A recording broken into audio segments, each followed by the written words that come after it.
পারে না। আর কি বলবো আপনাদের, আর কিছু বল, আর কিছু না, হ্যাঁ, ও আমার মানসিক শারীরিক কোনোভাবে শান্তি দেয় না। শান্তি দেয় না, এই জন্য তুমি অন্য পথ বেছে নেছো। হ্যাঁ, ভিডিওটার সম্পূর্ণ কথাগুলো শুনুন, দেখুন কি বলে। তোমার স্বামীর সাথে প্রবলেমটা কি?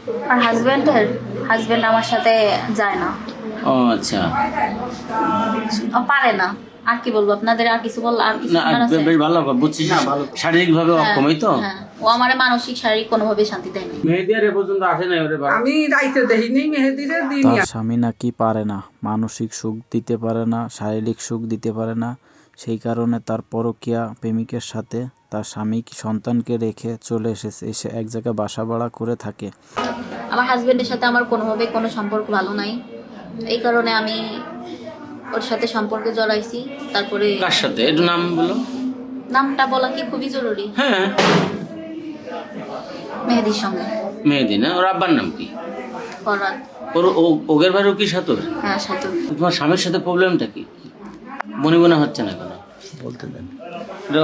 প্রশ্ন না করলে কথা আসে না।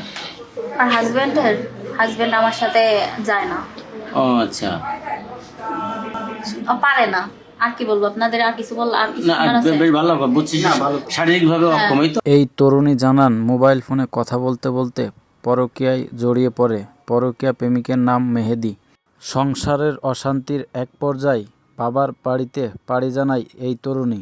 এর কিছুদিন পরেই পরকীয়া প্রেমিক মেহেদির পরামর্শে বাসা ভাড়া নেয় এই তরুণী। তারপর ওর সাথে কথা বলতে বলতে একসময় ভালোবাসার দিকে চলে যাওয়ার পরে বাসায় অনেক ওর সাথে আমার হাজবেন্ডের সাথে ভেজাল হওয়ার পরে আমি চলে আসছি। সাথে ওর মানে বাপের বাড়ি আসার পরে ও বলছে যে ওইভাবে থাকলে মানে একটা ঝামেলা হবে, তাই বাসা নিয়ে দেওয়ার কথা।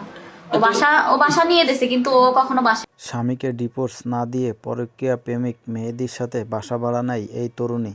তাকে জিজ্ঞেস করলে বলে মেহেদি তাকে বিয়ের আশ্বাস দিয়েছে আর তার স্বামী নিজেই তাকে ডিভোর্স দেবে। আচ্ছা, মেহেদি শিক্ষা কি বিয়ে করছো তুমি? না, বিয়ে করবি। বিয়ে করো না এখন? সে কি বিয়ে করবে আশ্বাস দিতেছে? হ্যাঁ, দিছে, বলছে ডিভোর্স করবে। এখানে বাসা নিয়েছো কতদিন? 1 তারিখে। 1 তারিখে না? কোন মাসের 1 তারিখে? এই মাসের এই মাসে। জানুয়ারি মাসে। ওই ঘরে কি ছেলে মেয়ে আছে? কোন ঘরে? ওই আগের স্বামী? হ্যাঁ, একটা ছেলে আছে। কয় বছর বয়স? 5 বছর।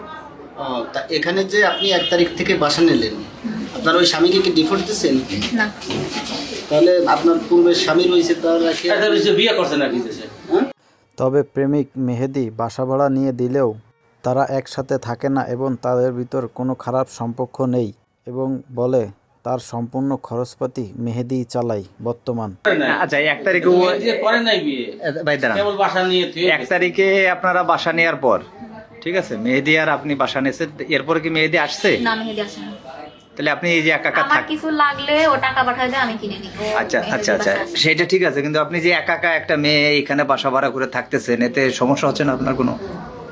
না, এখনো পর্যন্ত। তার কাছে জিজ্ঞেস করা হয়, আপনি কি আপনার স্বামীর কাছে ফেরত যাবেন নাকি একাই এই বাসায় থাকবেন? তরুণী বলে তার স্বামী তাকে ডিভোর্স দিলেই মেহেদির সাথে নতুন করে ঘর বাঁধবেন। আপনি কি এই যে যেভাবে রাখছে মেহেদি এইভাবেই থাকবেন, নাকি আপনি আপনার আগের স্বামীর কাছে ফিরে যাবেন, নাকি নতুন করে বিয়ে করবেন তাকে, না কি করতে যাচ্ছেন আপনি আসলে? ও আমাকে ডিভোর্স দিয়ে দিক, তারপরে আমার জীবন কিভাবে, আমার লাইফে কিভাবে কি করতে হবে সেটা আমি ভালো বুঝতে পারি।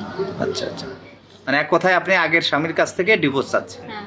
সে ডিভোর্স দিলে তারপরে আপনি আপনার সিদ্ধান্ত আপনি নেবেন, এই তো আপনার কথা? তবে বাড়ির মালিক বলে উল্টো কথা। বাড়ির মালিক মেহেদির কাছে জিজ্ঞেস করলে মেহেদি বলে সে থাকবে, তার স্ত্রী আর 5 বছরের এক সন্তান থাকবে। থাকবি আর আমি থাকবো, আর 5 বছরের একটা ছেলে, তাই বলে সে বাসা ভাড়া হয়ে ওটা দিয়ে গেছে। দিয়া গেলে ও রয়েছে এই যে 1 মাস খানি। তারপরে ও ওই যে সবাই আপনারা বলতেছেন আসে, আমি দেখিনি তার ভাড়াটা পাইছেন? ভাড়া পাইছেন? পাইছি।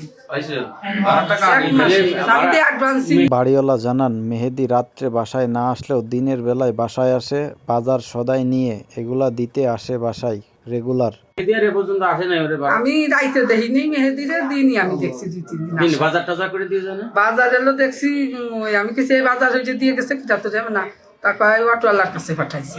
অটো লাগে। মেয়েদের এমনি রাতে দেখেন না দিনে? না, দিনই সে। এই মেয়েটা দিনে কি করে, বাইরে যায়? না, বাইরে নাই, মেয়েটা সারাদিনই থাকে, আমি ওর কাছে থাই, ও আমার কাছে। বিকেল হলে আমি 2 দিন নিয়ে গেছি, ঘুরতে যাই। আচ্ছা আচ্ছা কান্দে দিন বেড়ে আমি কেমনে কান্দিস কা কয় যে আন্টি আমার আম্মু নাই তো এই জন্য। তা আমি জিজ্ঞেস করছি মোনা তুমি আইসো তা ছেলে রানো নাই কা? তা কয় ছেলে রানি নেই, ছেলে এলো দাদির কাছে। বুঝছে? এমনি দিনের বেলা মেয়েদের 2-3 দিন স্থানীয় লোকজন এই ঘটনাকে তাদের নৈতিক দায়িত্ব হিসেবে দেখছে। এই চাঞ্চল্য ঘটনাটা ঘটেছে ফরিদপুর বোয়ালমারী